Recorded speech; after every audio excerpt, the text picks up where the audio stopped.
Hey up guys, so today's movie I'm going to be reviewing is the latest work from Adam McKay, who gave us Vice and The Big Short. His new film is a sci-fi, comedy, disaster, satire? I don't know how else to describe this film.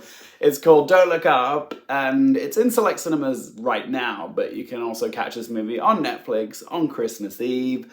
Yeah, nothing says Merry Christmas like a cataclysmic end-of-the-world disaster movie, does it? La la la la la la la, dead. The plot of Don't Look Up is you've got these two scientists, played by Leonardo DiCaprio and Jennifer Lawrence, who discover a comet about 5 to 9 kilometers wide, which is gonna hit planet Earth in about 6 months' time and eradicate all life on Earth. So they try to get the word out about this impending planet killer of a comet, but nobody's taking them seriously, not the media, not the President of the United States, who's played deliciously by Meryl Streep. It's the end of the world, but we've all got our heads buried in the sand. Essentially, the entire film works as a thinly veiled metaphor for climate change. But really, this film feels like an outlet for Adam McKay to channel all his frustrations about the Trump administration, modern politics, and the media, and just mankind's general obliviousness and contribution to our eventual extinction. Just off the heels of a pandemic, the content of this movie is gonna hit too close to home for some people. It's gonna ruffle feathers, it's gonna piss people off. But if you go into Don't Look Up expecting an obnoxious satire about current social and political topics, then you're bound to at least enjoy it. I don't think this film is as funny as Adam McKay thinks it is, but I did laugh a fair bit, and it certainly gets its message across. If the film succeeds in getting us to think about our actions, then it's doing something right. But let's talk about the good and the bad stuff. We'll start off with the good. I thought Adam McKay's script was pretty sharp. There's lots of witty observations about social media, meme culture, viral challenge trends, the overly cheerful nature of American news outlets turning bad news into fluff pieces, social division and the hostility that comes from having just even the slightest difference of opinion to somebody else, and also the super rich profiting of disasters, as well as inept world leaders who prioritize self-interest over the big picture. It doesn't all hit the bullseye, but it did make me giggle quite a lot. Like, I'm laughing at it, but at the same time I'm also feeling sad by how depressingly accurate the jokes are. McKay's direction is also solid too. He does a good job of managing a consistent tone throughout. It's shot beautifully by Linus Sandgreen. There's something about the cinematography of this film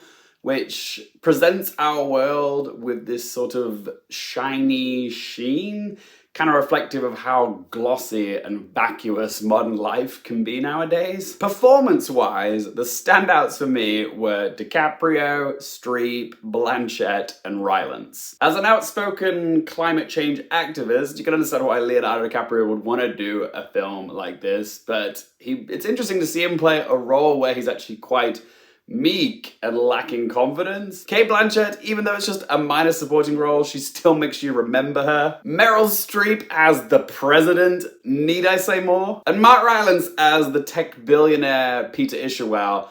He was doing some weird stuff in this film, but I was kind of digging it. Jonah Hill seems to be having the most fun on this film. He plays the White House chief of staff, and he's also the president's son, so nepotism.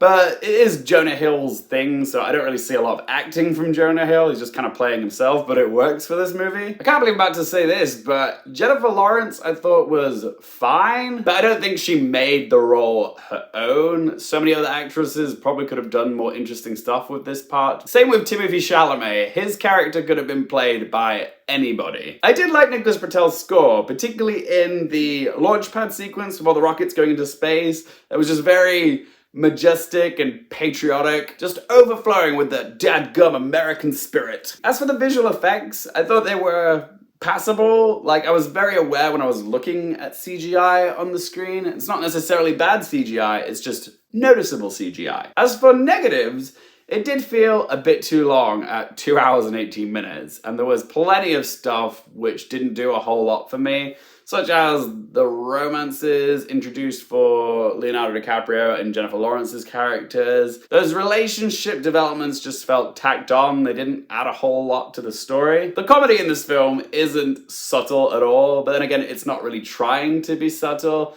It really does bash you over the head to the point where it does get a bit irritating in places. Shall we talk about its Oscars chances? The thing with Adam McKay's movies is they do tend to resonate with the Academy. The Big Short, he actually won for screenplay, and Vice did pretty well nominations. It got 8. I wasn't expecting to get that many. So I can see Don't Look Up getting a lot of nominations. I think a screenplay nomination seems very likely.